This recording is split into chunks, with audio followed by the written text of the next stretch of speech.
Hi there and welcome to the Richie Allen Show in association with davidicke.com and beyondvision.tv. It's Friday, the 13th. It's very difficult for an Irishman to say that, of November 2015, and it's great to have your company. Thanks for choosing the programme. As always, hope you had a good week. Hope you've had a good week. Thanks for listening to the Richie Allen Radio Show. I'll tell you more about the radio show a bit later on. But we've lots to get through on this programme today. We'll talk about Bibi Netanyahu again, Boris Johnson again. We'll talk about the baby Hitler. That always makes me laugh, that, because in the travelling community, I never thought we'd be talking about the travelling community on this programme, but they love the baby Jesus. And they often talk about the baby Jesus. We're going to talk about the baby Hitler today, the baby Hitler and Jeb Bush, and much more besides. Now, as we always do, because we record this in the AM on Fridays, and then you get it in the PM, so that we don't look like idiots, we give you the headlines that are coming in on the BBC and on the broadsheet newspapers here in Britain before we kind of carry on, so that we don't look like we've missed anything. And there's a pretty big bloody headline, I don't mind telling you, in the Telegraph newspaper today. Right now, they are reporting that Jihadi John has been killed in a drone attack, a joint drone attack by the US and UK militaries. It took place in Raqqa, and they're saying that they definitely did kill Jihadi John. David Cameron says there's no certainty yet of success, but the Telegraph are kind of jumping the gun and saying that he is dead. They're saying, the British government, that it is a self-defence act and that it strikes at the heart of Islamic State. Colonel Tim Collins, a guy who saw a lot of action in the Iraq War, in the first Iraq War. Was it the first Iraq War, Hayden, Tim Collins? I think Iraq War 1 and Iraq War 2 was a Desert Storm. Yeah, he's a guy to drag out from time to time anyway. He said that the face of evil had to be eliminated. That's in the Telegraph. As I'm talking to you now, I'm going to whisk on over to the BBC. The BBC are not going as far as saying that he's been killed, but they are kind of giving the backstory on this guy, who, of course, is Mohammed Emwazi. He was a London born and bred guy who went to school, went to university in London. They're saying that David Cameron is saying that the right thing to do was to murder this guy. And I say murder because it is extrajudicial murder by the British government, not for the first time in recent times as well. Right now, I won't get into giving him, my take on who he is and who he was. But just remember, MI5 have conceded in recent months, in recent years, that they knew all about this guy and that they had intimate contact with this guy in 2008, 2009. And these are the questions, of course, that we'll ask in the independent media, which won't be asked in the mainstream media. How could a guy do that? How could a guy, evade detection in this country? How could he have the ideas that he had, hold those ideas? How could he be, liaising with jihadists overseas and all of that, and end up doing what they say he did? They've attributed about 5 or 6 murders to the guy, but we've not seen any evidence that he did indeed commit any of those murders. So that's what they're saying today. My take on it is Mohammed Emwazi was a real guy. Probably did go to Jordan, to Turkey, and then go to Syria. I have no, problems or qualms with that. But I'm thinking that something bad happened to him, and I'm thinking that his image, his name, and his whole backstory has been used to create this boogeyman to terrify the bejesus out of the British people. That's my contention, which I can't prove, of course. But look, we've seen this story played out again and again and again. That's on BBC News today. There's another story, as I talk to you here on Friday, 13th of November 2015, that I would have a lot of interest in. And it is the news that homeopathy might be blacklisted here in England. Well, blacklisted, what the story is saying is that ministers are considering whether homeopathy should be blacklisted of treatments that GPs can recommend or prescribe. This according to the BBC. Now, there will be a lot of opinions on it. There'll be varying opinions on homeopathy within this building and on the production team of the Richie Allen Show. But I know that alternative medicines and remedies have been targeted for a number of years by big pharmaceutical companies. I'm not saying that's the case here, but I'm saying it's something that's very, very worrying indeed. BBC Radio 5 this morning, to their credit, did point to a study carried out by Bordeaux University and by a university in Germany, which said that where doctors in those countries are prescribing complementary medicines or homeopathic medicines alongside standard prescriptions and pharmaceuticals, that they have shown to work well. That's all I'm saying on that now. You know my opinion on it if you listen to the Richie Allen radio show. Great to be with you. Thanks for watching the show. We never miss a chance to have a bash at the corporate-controlled media. This week, Eamon Holmes of Sky News had the Governor of the Bank of England, Mark Carney, on his breakfast news programme. You're thinking he grilled him, Richie, right? He asked him about small businesses struggling to get capital from the banks that we bailed out. You're thinking he asked him, why did we sell our stake in the Royal Bank of Scotland for pennies on the pound? He asked them all those questions, right? Well, no, this is what masquerades as journalism today. Look at this. What is it like to be the George Clooney of the banking world? It's a very low bar, the banking world. So I think the key thing was you added that last bit to the sentence. Okay. Hayden, I'm a real journalist. I was trained at an award-winning commercial radio station in Ireland, known as one of the most successful commercial stations, not only in Britain, not only in Ireland, but in Britain as well, at WLR-FM. I couldn't imagine in the mid to late 1990s, when I was serving my time, that I would get away with that. Asking a guy, do you realise that everybody thinks you're gorgeous? You're the George Clooney of the banking business, and not asking him the questions that I suggested that he should have asked him. Can you believe that? Do we really need any more evidence of the dumbing down of our media? Unbelievable, isn't it? Isn't it fantastic? You get the head of the Bank of England, I rather admire the cut of your jib, sir. Yeah. Which way do you dress? That's right. It's disgusting. And it's not an entertainment programme. So it's not as if we're saying, or it's not as if I'm saying, this is terrible, it's awful. And what I'm doing is I'm talking about an entertainment programme. It's a news programme. It's a Murdoch channel. It's a news programme. That's what masquerades as journalism in Britain today. Never forget that. And you have to love the MSM, because if you didn't, you'd go absolutely insane. Hayden Hewitt on his podcast this week. Check out haydenhewitt.com.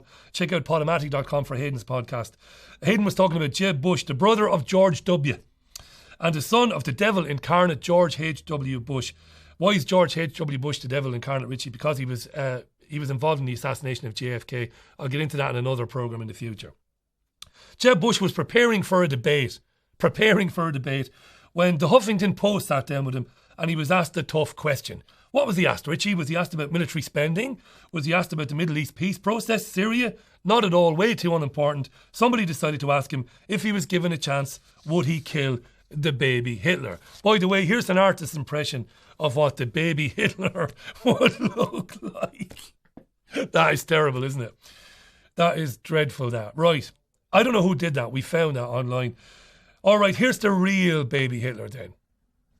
And like any picture of any baby, it's gorgeous. Isn't it? A gorgeous picture of a young baby. Anyway, back to Bush and the question of would he kill the infant dictator. Have a look at Bush on CNN. Governor Jeb Bush is showing he is ready for any question ahead of tomorrow's debate. Literally any question.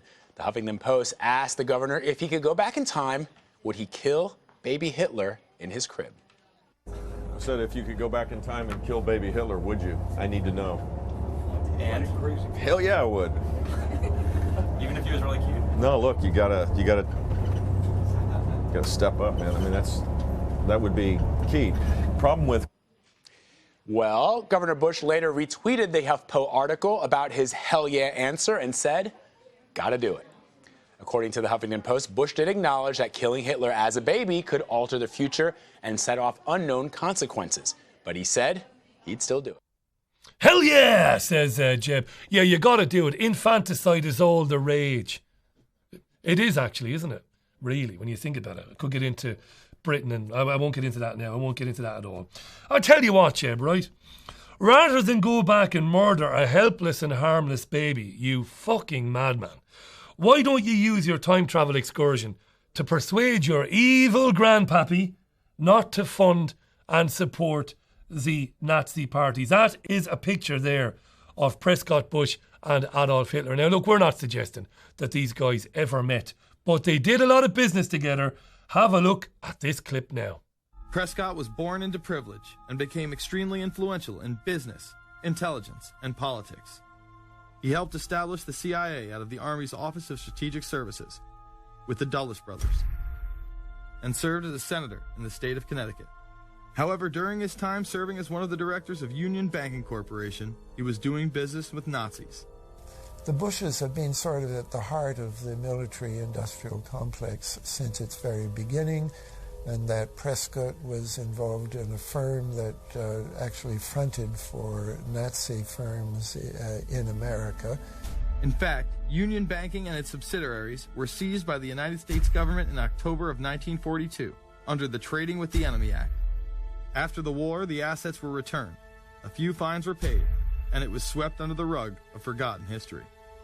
These Nazi ties should not be all that shocking, seeing as it has been declassified that the Office of Strategic Services recruited Nazis into its ranks through Project Paperclip in August of 1945.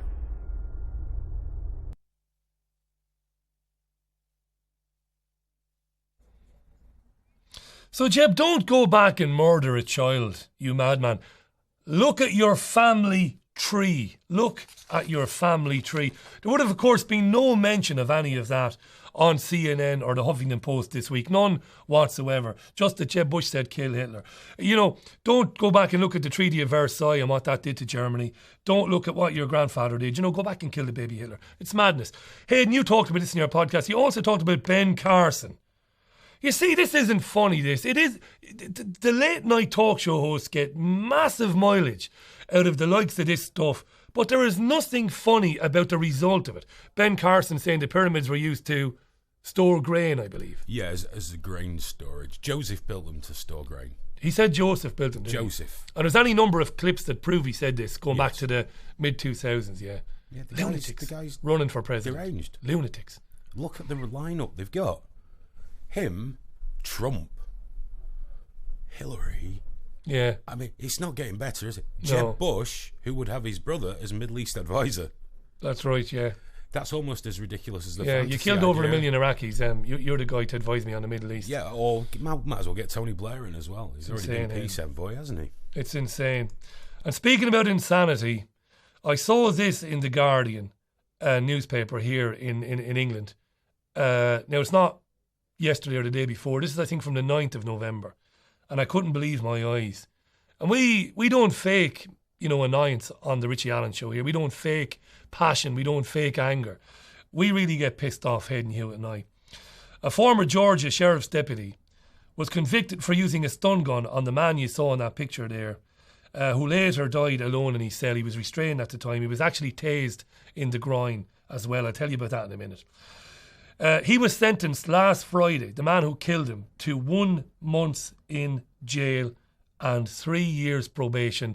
And it was also suggested by the judge that he could spend his time in prison at the weekends. But before that, we get into that, I want you to have a look at a couple of clips. The first one I think we can see, Hayden, of him being beaten in the reception area, I think, of the sheriff's office. Let's have a look at that.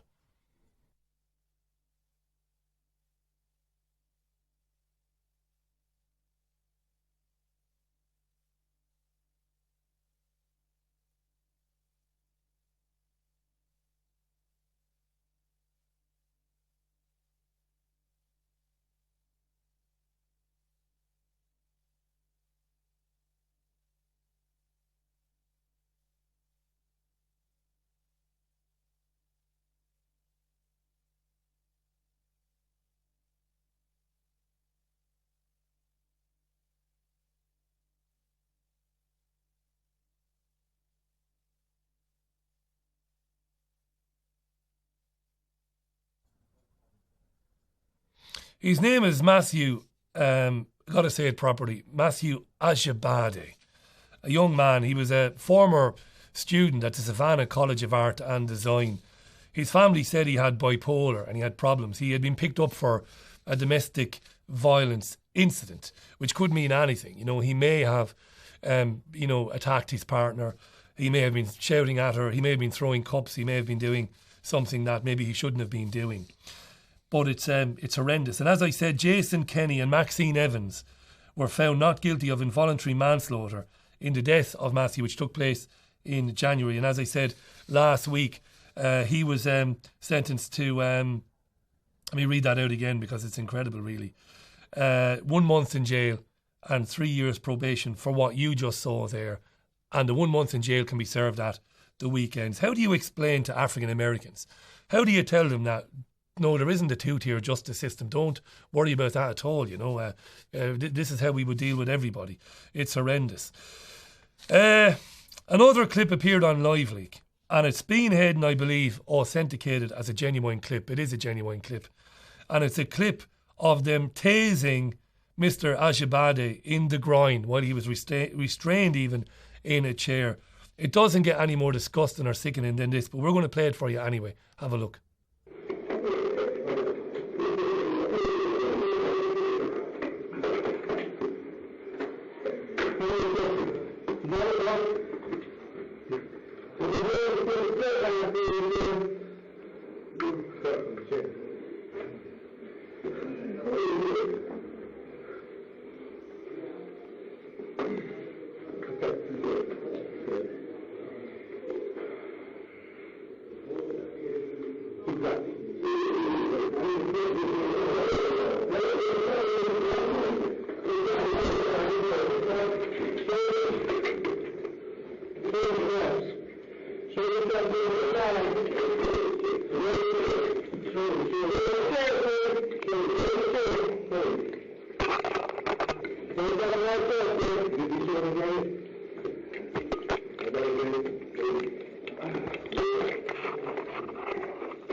We told you last week or 2 weeks ago on this programme that some police forces in the United States, we're not going to exaggerate here and tell lies, some of them were using a recruitment process where they were selecting candidates, men and women with low IQs. This is psychotic behaviour. How could anybody in the world justify what happened to that man?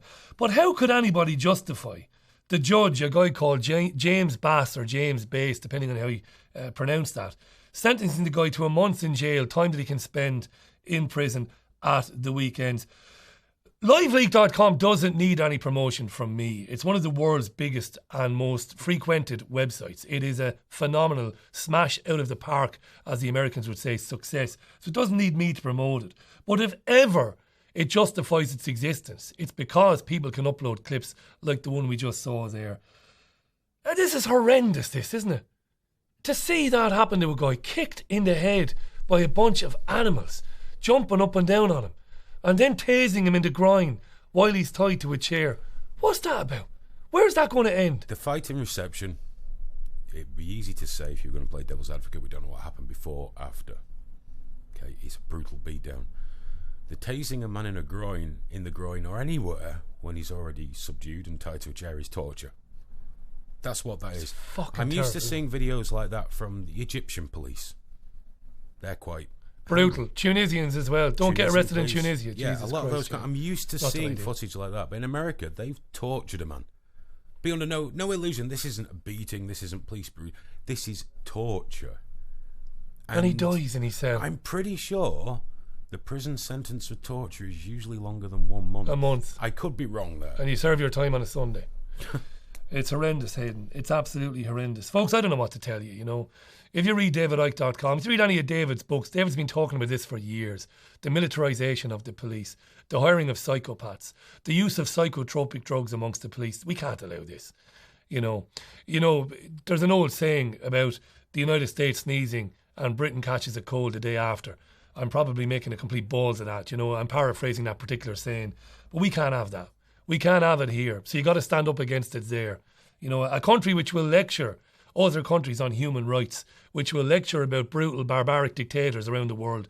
And you have a society where a man with psychological problems, with bipolar, who's gotten into difficulties with his girlfriend, and if he smacked his girlfriend or his partner, or if he was abusive to her, that's wrong, and that has to be dealt with as well if she made a complaint against him. But you can't have that. It's insane.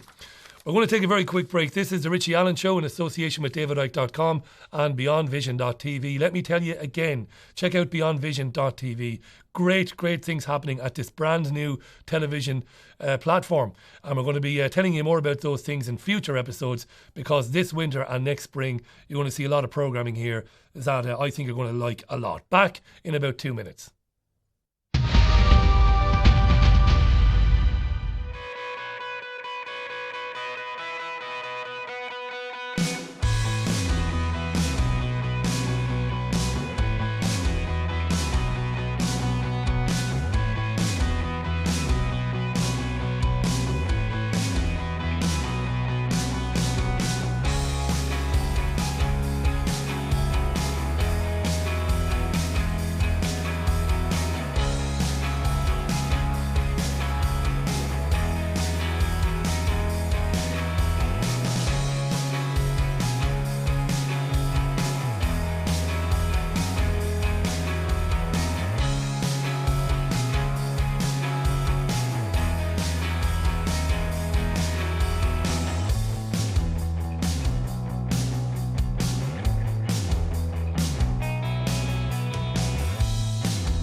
Welcome back to the Richie Allen Show in association with DavidIcke.com and BeyondVision.tv. Check out DavidIcke.com/headlines for all your news and all your news analysis, really. It's terrific there. While I'm on David Icke, I just got to mention again, David is on tour next year, 2016, 2017. In fact, he might be on the road for the next 18 months. Very exciting times.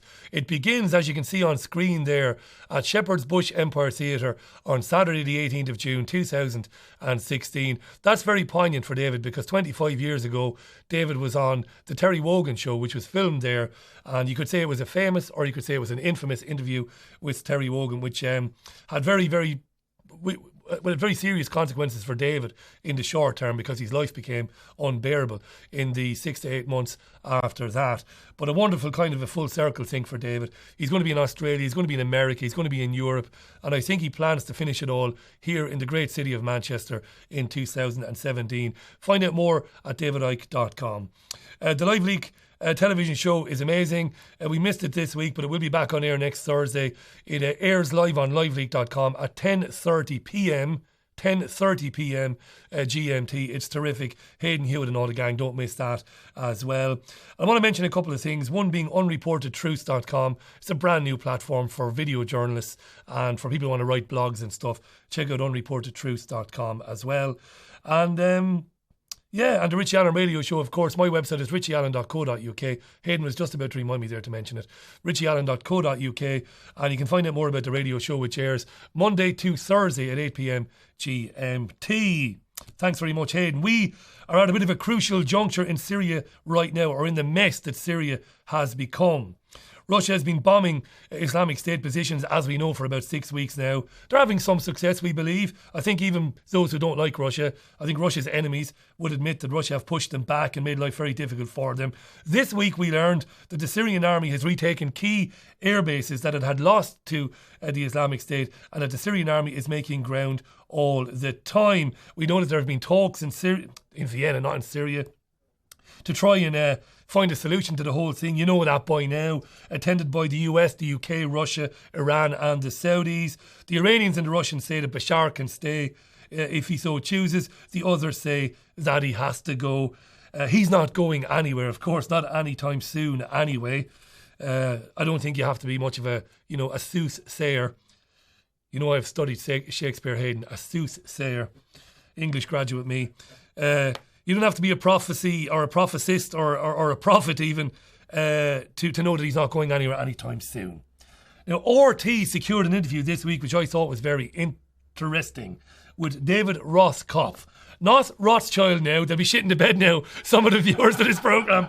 He's got nothing to do with the Rothschilds. At least I don't think he has. He might be a Rothschild Zionist. I don't know, but I don't think he is. Who is he, Rich? Who is he? He's the CEO of the FP Group, which publishes Foreign Policy magazine. When it was put to him on RT that the US has devastated the region, caused mayhem and never-ending chaos, he said this. Have a look. Look, has the United States done stuff it shouldn't do? Yes. Should it have invaded Iraq? No. Should it have destabilized regimes over the past 30 years in an illegal way? No, it shouldn't have done that. Is the United States' bad actions responsible for the bad actions of Russia or Pakistan or Germany or Japan during the Second World War? Of course not. Countries behave badly all the time. People seek to take advantage of power gaps. They ignore the law. They apply it selectively. And they do some pretty awful things. And it's not because the U.S. has done some awful things. All countries have done some awful things. And should the United States not do them? Correct. Should Russia not do them? Also correct. Does Russia support, groups, or activities, for example, in cyberspace that it should not be supporting? Yes, it does. Everybody's behaving badly. Everybody could behave better. Right, so according to Rothkopf, we're all bad guys, basically. There's no heroes in this. We're all bad. We've all been doing bad stuff, and what are you going to do, basically, seems to be his take on it. What pisses me off about that is that there's no accountability there. If you listen back to that clip, he said countries are doing this and countries are doing that. This is bullshit. I think even my esteemed and learned friend Hayden Hewitt, who disagrees with me on a lot of things, would have to agree with that, because the countries are doing bad shit is nonsense. It's individuals. And individuals can be held accountable, can be tried and can be punished if they're found guilty. His contention that stuff has been going on for 30 years is also... With him, I don't know anything about him. I don't know whether it's deliberate or not. But it's outrageous to suggest that we've been destabilising regimes for 30 years. It's been going on since forever and a day. I just thought that was an interesting take on what's going on from RT there. And while all this is going on, speaking of RT, as you know by now, the Russians have been accused of doping athletes on a scale never seen before, and they were doing it at the London Olympics in 2012. Now, since I wrote this section of the programme, the Russians have admitted to some doping and have admitted to some of the charges levelled against them. You might know by now that a German television company made a documentary allegedly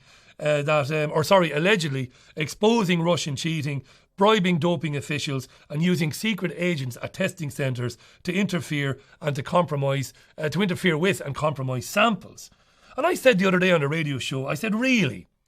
You know the West can do sod all about Russia supporting of Assad or Russia resisting the US coup in Ukraine. There's not very much the US and Britain can do about that militarily. They can't bomb Russia. But what they can do, I said on the radio show, is tell lies about Putin and Russia and say that he's bombing his own people. Get that right, Richie. They can't say, for example, that Putin is he's killing his own people, he's bombing his own people, he's using barrel bombs. They can't do any of that. So they might try to discredit him by saying, well, they bought the Soccer World Cup from FIFA, which is happening in 2018, and now they ruined the 2012 Olympics. I think it's madness. Now, some listeners to this programme or some viewers of this programme might say, well, Richie's got a bit of egg on his face, because before the Russians came out and admitted some of it, I said that it's not unlike our governments and our intelligence agencies to try and plant this sort of story to make the Russians look bad.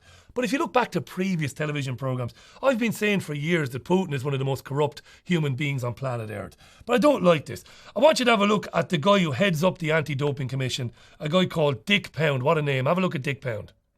Well, for 2016, our recommendation is that the Russian Federation be suspended. In fact, one of our hopes is that they will volunteer that so they can undertake the remedial work in time to make sure that Russian athletes can compete under a new framework, if you like. If they don't, then it has to play itself out, and the outcome may be that there are no Russian track and field athletes in Rio. I hope that they get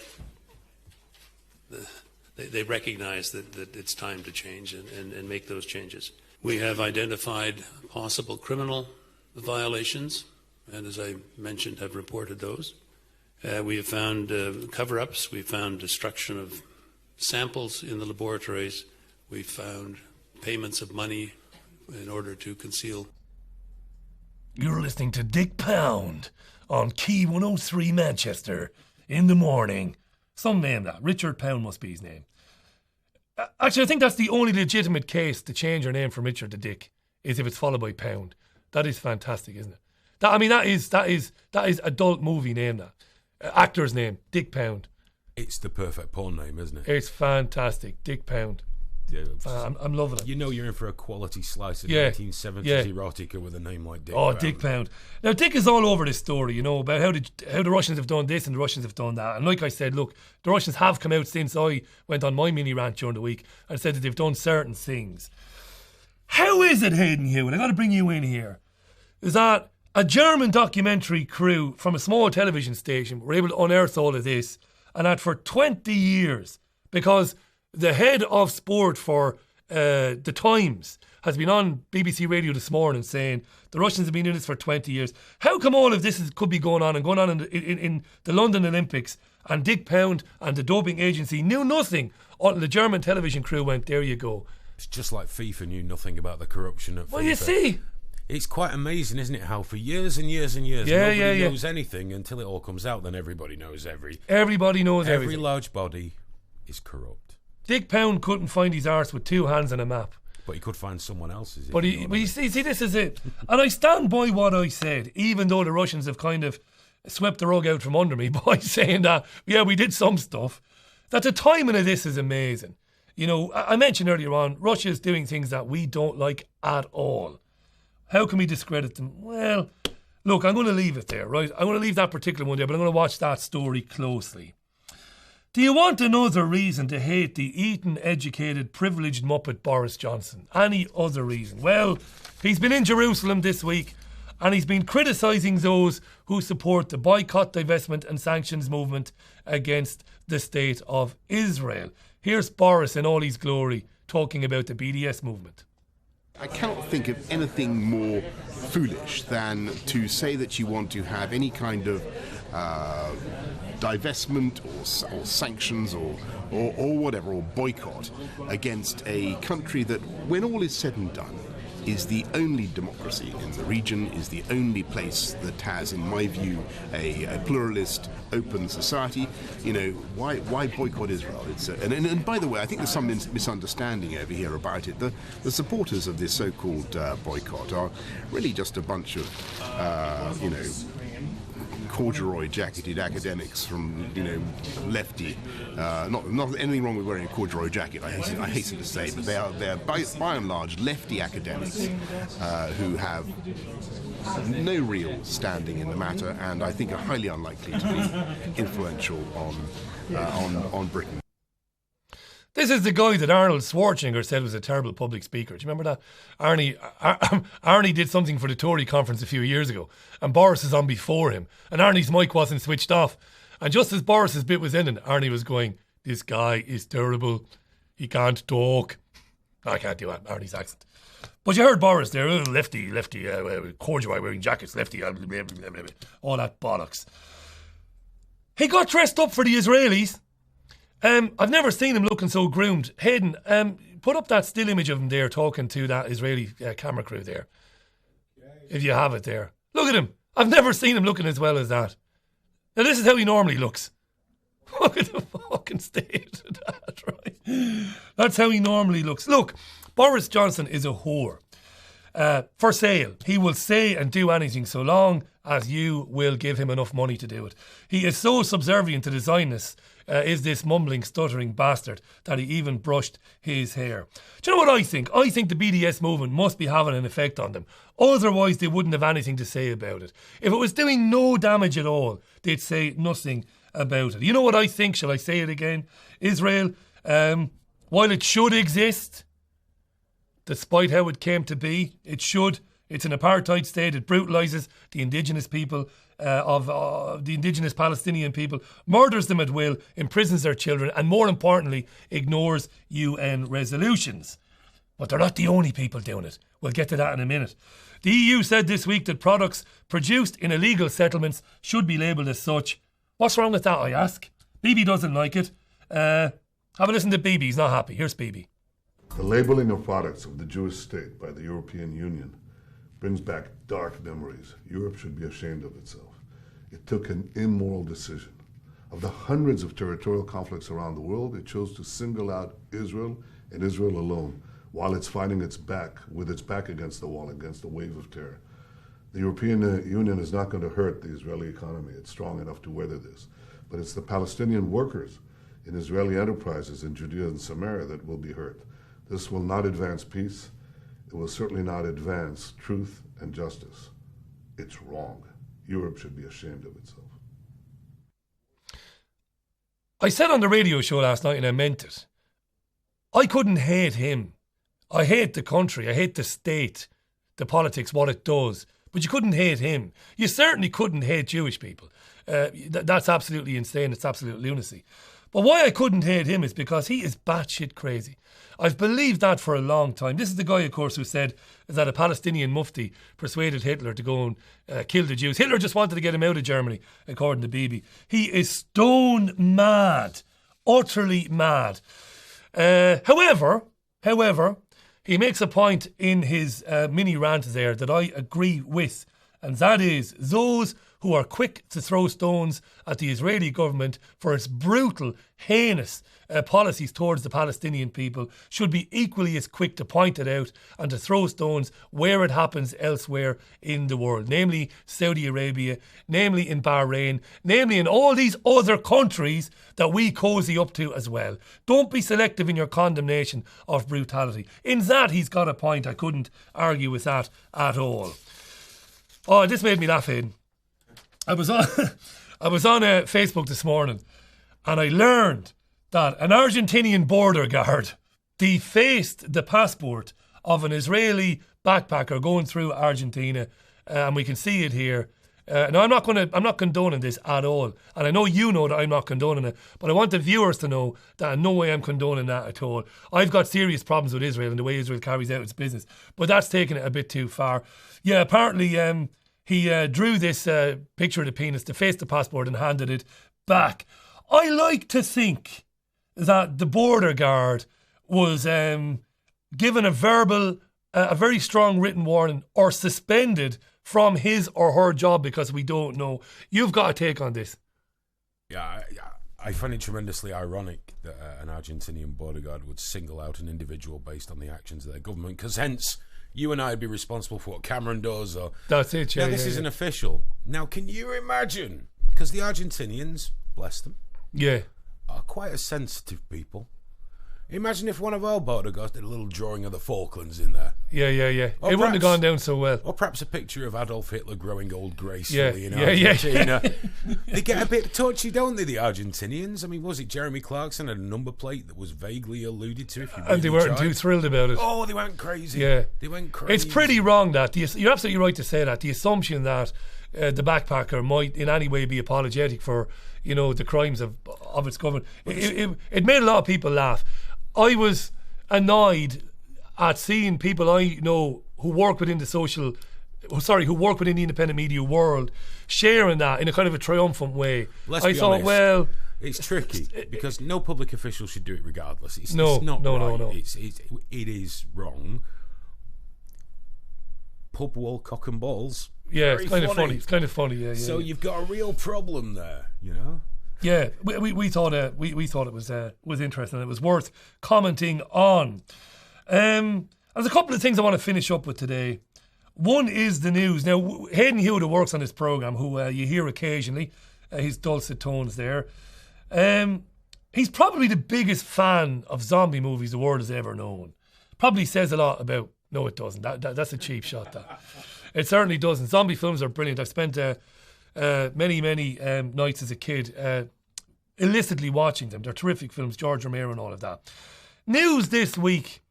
The British department stores, some of them, have decided they will not take part in the Black Friday sales, which I think, Hayden, are in a couple of weeks from now, or they would be anyway. I think a couple of Fridays from now, I think. Obviously, I've never partaken in a Black Friday sale because... well, you're a normal human being. It's dreadful. I mean, I did see there was a fantastic one at Asda's, if I can relay this to you. Yeah. It was it last year's, the year before? People were fighting. We've got some video of it, I think. But these were crap TVs, but they were all branded ISIS. Hence Asda trying to punt them out as cheaply as possible to get rid of this brand. Because that's a brand called That was ISIS. their cheap brand. You know, they get like companies like Polaroid to make TVs. Fighting over ISIS tellies. We've got some footage of what it looks like. Have a look at this. At Asda in northwest London, it began with excitement.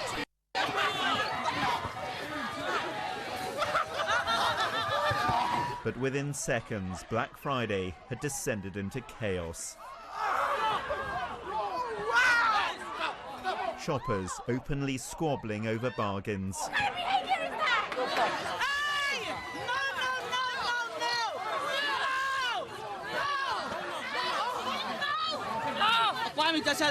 Get off! Staff tried desperately to regain control. This TV is not worth it. Well, Mr. Hewitt, Romero was right when he made Dawn of the Dead, wasn't he? And that's exactly it, isn't it? That is it. Consumerism gone insane. Yeah. He's done it on a couple of them, like in Land of the Dead with them watching the fireworks. Yeah. You'll never see Bonfire Night the same again. Yeah. But yeah, huge I wouldn't mind. It's buying crap you don't need at prices you can probably match most of the time anyway. It's insane. How can people be turned into... To the level animals? Of punching one another, threatening one another over a consumer product. It's unbelievable, mate. And it's scary. Beggars belief. Beggars belief. And kudos to the stores which have decided not to do it. I think Asda might be one of them. I think Asda decided not to do it. Yeah. For deciding not to do that. Right. Yeah, jump in. Yeah. I believe Asda and some of the others aren't doing it because it deflates sales through the rest of the month. Yeah. I think it's got more to do with that than any concern. Exactly. It might not be any, humanitarian reason for not doing it. So reducing people to zombies, crazed lunatics fighting, biting and spitting in stores, it's crazy. And yeah, it's here, isn't it? Right, the last thing I want to say to you this week is something else I found hilarious. The Telegraph had a video this week, and, well, they weren't critical of it in any way, or they didn't appear to be critical of it anyway. I couldn't help think that it was yet another way to try and demean and undermine Jeremy Corbyn. The Telegraph ran a story where it was just a basic story, and the headline was Jeremy Corbyn sings Incy Wincy Spider with some preschoolers. And they put it on their front page, well, not on their broadsheet paper front page, but bang right on their website as you couldn't miss it. Have a look at the video.